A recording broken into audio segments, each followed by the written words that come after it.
ఎక్కడ కొన్నావురా? మన ఊర్లోనే. రే ఆ గుడ్డు వస్తాడు, ఇప్పుడు వాడికి ఎత్తాను చూడండి రా. రే తప్పురా.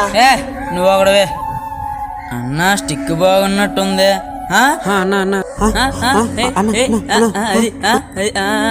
తీసుకోరా గుడ్డోడా.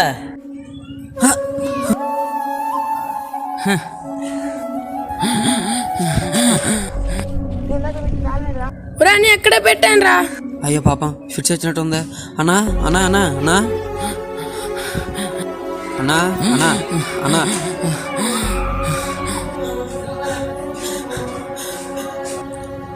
రే రే రే చక్రి, వీడు నీ మనసును గాయపరిచిన, నువ్వు మాత్రం సాయమే చేసావు. నీకు కోపం రాలేదా? ఈ చిన్న గాయానికే మీపై కోపపడితే నాకు చూపే లేకుండా చేసిన దేవుడిపై ఇంకెంత కోపం రావాలి?